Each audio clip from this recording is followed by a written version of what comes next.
Hey guys, happy Friday. It's Lawrence with the mortgage firm. Listen, I wanted to give you a super hot tip today on maximizing the appraisal. Okay, this is such a big deal today. We're seeing appraisals consistently coming in lower than the sales price. Now, we know it's a crazy market, and that's part of the issue here, but we also know that there are some things that can be done that can help to maximize value. So let's jump into it. Number one, clean the house. All right, you'd be surprised at some of the pictures that we see of appraisals coming in, and this can make a big difference. Okay, one thing I want you guys to understand is that when an appraiser is looking for comparable sales, they're going to look at the way the house looks versus these other houses, and it could be the picture of the inside, could be the outside of the house, the landscape.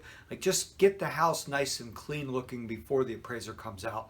Number two, providing information to the appraiser. Okay, so we're going to hit on that a little bit. And then also number three, if there's any sort of appraisal contingency waivers that are coming in, we want to keep this in mind as we put this package together, because that can also make a difference on what we do from there. So let's talk about this appraiser packet. All right, so this is something that you can actually bring to the appraisal when the appraiser gets there and hand it to the appraiser. Now, there's always this fear of, oh, is it okay to meet with the appraiser? They get upset if you give them information. I can tell you that my experience with appraisers, they're all very, very grateful for any information that they can get to help them really nail down a value for a particular property. So in this packet, number one, the fully executed contract with all of the counteroffers and the final addendums. Okay, we want to make it easy for the appraiser to know what the sales price was that finally was settled on. And we know today there's a lot of back and forth, there's offer, counteroffer. So we just don't want any confusion on what that final sales price was. So we want to make sure that we get that information so that we can provide it to the appraiser. Number two is the listing brochure. Okay, giving the appraiser any information on the house that they might not readily have available. So maybe upgrades, maybe renovations that were done, anything that's going to help to substantiate the value that was put to this house or what the agreed upon sales price is. Okay, number three is square footage.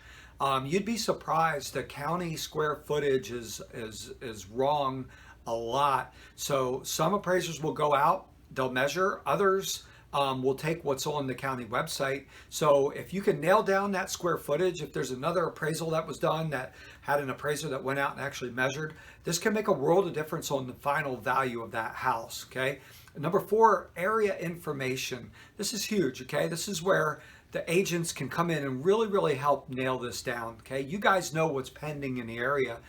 You also know what might have sold that's not on the MLS. So for sale by owners, that's a big one as well. But getting back to the pending sales, if we know that there's a pending sale that's going to really support the value of this house, and we know that it's going to close maybe a couple days after the appraisal inspection is done, or the appraisal's due back, if we can alert the appraiser to this, a lot of times they'll hold off on that final value until that comp comes in, and that could be the determining factor on whether that value comes in where we need it to come in or not. Okay, and the last thing is to meet the appraiser. Okay, so I'm shocked again at this. There's a lot of realtors that just, they either go and let the appraiser in, but they don't really talk to the appraiser. This is your opportunity, guys, to provide all this information and to get to know the appraiser, so that if there is a dispute with a value, it's something that it's easier to address with once you get to know the appraiser.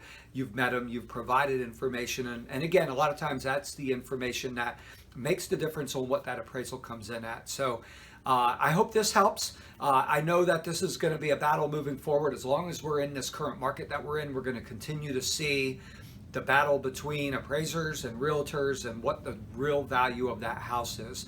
So let's see if we can keep it going. We'll be on call this weekend. If you guys need us, reach out. We're happy to get your buyers pre-approved and ready to buy. All right, take care.